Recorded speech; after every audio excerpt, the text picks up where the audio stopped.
The reason why our corrupt, treasonous governments are carrying out these policies is because they do not represent us. They represent the bankers, and the bankers make a hell of a lot of money off of war. And more importantly, as long as we're all fighting each other, as long as we're all not trusting each other, as long as we're all simply being played as pawns over and over, then they can maintain this tyrannical system of never-ending war. If there was one physical subject, one material subject that we should focus on, in my opinion, it is very clear that the head of the snake is the financial system. We can argue till the end of time about who runs the world. Is it the Jesuits? Is it the Reptilians? Is it the Illuminati? Is it the Freemasons? We can go on and on and on and on about this. But I don't think it is reasonable to even begin arguing about the mechanism that is used to exert this control. The mechanism is finance. The whole point of finance is to indebt, otherwise to enslave. What is a mortgage? I mean, what does that stand for? It's a death grip. So when you get a mortgage, you have a death grip held over you because you are in debt. You don't even own the house. The bank owns the house that loans you the money to buy the house, unless you're fortunate enough to have all the money to buy it outright. And even then, you can be taxed by the government, and if you fail to keep up with those taxes, the government can then take it from you. The whole system is based on a financial fraud, which effectively takes the power that we have, and it gives it to a tiny group of individuals who are running the world through the control of finance. With the infinite supply of money that we have allowed them to take, they have literally an infinite supply of money, and with that money, and from their psychopathic point of view, they have bought everything and everyone who can be bought.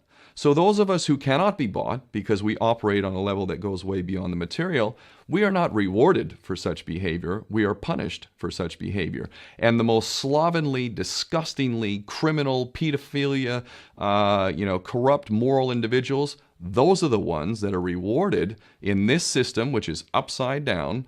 We reward the pedophiles, we reward the corrupt, we reward the liars, we reward the people with no morals at all, and usually we compromise them under this system in terms of maybe a videotape. Maybe Barack Obama is gay. The we have videotape of him having sex with another man, or perhaps some other acts that may be not so popular amongst many of the electorate.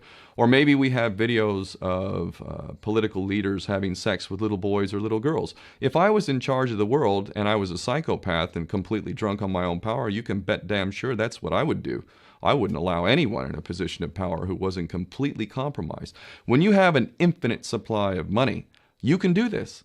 Take that supply of money away, take that power back, put it in the hands of the people, get rid of fractional reserve banking, which is an obscenity in itself. Let's take back control of the issuance of money, and not just on a national level. I'm happy to see in Denmark that you have your own currency, you don't have the euro, but on every country's level, they should be issuing their own currency in a transparent, non-usury based way, in which it really, truly benefits the people. And in that way, we can literally free ourselves of the banking debt which is drowning us all, and we can stop scrambling for the crumbs from the table of these filthy rich psychopaths and live in a state of abundance just by changing this one thing. And I'm not just talking about abundance for Western nations who have an artificially inflated value with their currencies.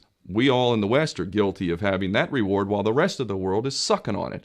Every nation in the world can use a sensible financial policy to liberate themselves, to have world-class education, infrastructure, everything that a healthy society would require can be had in the worst, most corrupt African country, in any part of the world. We can all have that if we simply change that one thing. John F. Kennedy did that about 6 months before he was taken out. He issued United States notes as opposed to Federal Reserve notes. I can assure you the powers that be knew the power of that act, and they took him right out. So the bottom line is, if we as people understand this very simple principle, just this one thing, change this one thing, we can solve every other problem you can name. I don't care what the problem is. I can bring it back to the financial system and an infinite supply of money for a bunch of psychopaths who are running the world, as opposed to an abundant supply of money for all of us. So in that sense, I'm very optimistic. This is not rocket science. I am not the smartest guy in the room. We can all understand this. And as soon as we do, we can exercise the same power that we had, but relinquished, and we can have a future for ourselves and our children. There's a lot to be optimistic about, quite frankly.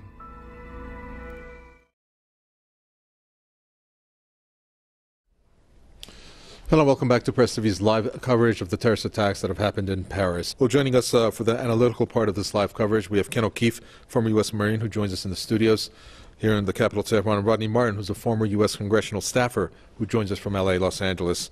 Thank you, gentlemen. Ken O'Keefe, I'll start with you. This should, I would think, be a warning signal to some of the countries supporting the terrorists in the war in Syria, in particular the U.S., Turkey, and Saudi Arabia.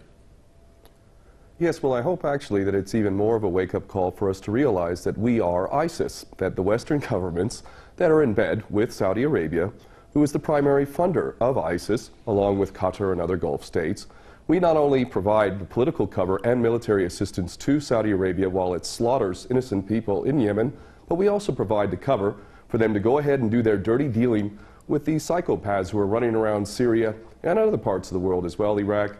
Let us remember that before the United States invaded Iraq, there was no Al-Qaeda in Iraq. Look at it today. Let us also remember that when Gaddafi was in power in Libya, there was very little Al-Qaeda. And in fact, now we look at it, and it's an absolute basket case full of these operatives. And we look to Syria as well as yet another example of where these problems were actually quite under control in terms of Al-Qaeda.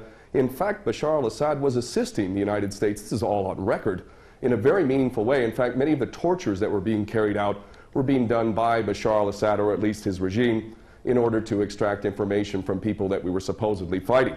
I believe that it is beyond any doubt for any sensible person to realize that not only is the United States providing the financial cover, military cover, political cover for these terrorists through our proxies, but we've also, in pure technical sense, provided the training for these people in Jordan and Turkey. Another one of our best friends has been shuttling these psychopaths across the country from Turkey into Syria for a long time now. So the idea that the West is actually fighting a war against ISIS is beyond ridiculous. So what we really need to do is start realizing the fact that we are ISIS, and the reason why our corrupt, treasonous governments are carrying out these policies is because they do not represent us. They represent the bankers, and the bankers make a hell of a lot of money off of war. And more importantly, as long as we're all fighting each other, as long as we're all not trusting each other, as long as we're all simply being played as pawns over and over, then they can maintain this tyrannical system of never-ending war. So this is really the wake-up call. What has happened in Paris is us. We are responsible through our corrupt governments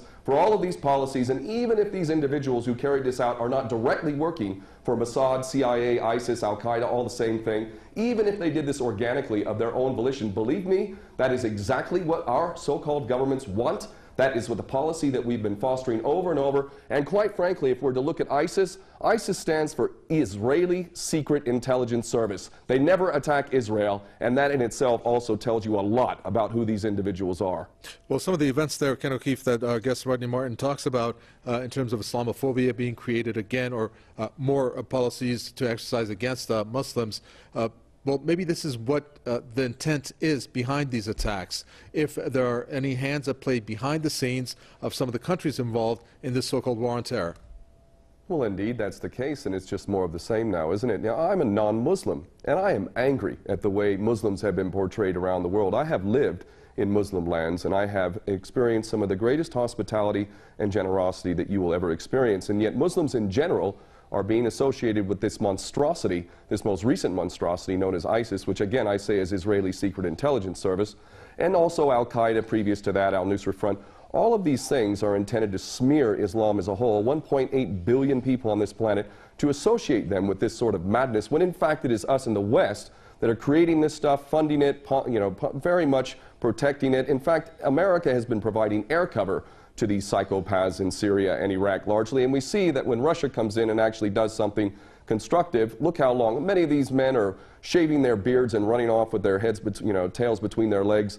It is really, really, really disgusting that people have been conned into thinking that Muslims have anything to do with this. And let us harken back to the original incident which has caused this madness known as the War on Terror.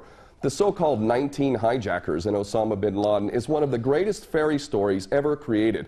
The idea that this man in a cave in Afghanistan on dialysis was masterminding this incredible operation in the United States with 19 so-called hijackers wielding box cutters Mohammed Atta among them, snorting cocaine and hanging out with strippers in Florida, that these people are responsible for this event in defiance of the greatest military machine in the history of mankind, never mind all of the evidence that's come forward that makes the official version of 9/11 beyond ridiculous. Muslims did not carry out 9/11. In fact, those who blame the Muslims, primarily the Jewish supremacist Zionist-controlled media of America and the government which is controlled by these Jewish supremacist Zionists in America, all of them parrot the same ridiculous, tired old line that Muslims are responsible. And this is an agenda which is intended to create a clash of civilizations. And if we are smart as people, we're going to see the agenda for what it is, and we're going to realize that those who are collaborating in this agenda need to be held to account for literal war crimes and crimes against humanity. And I'm including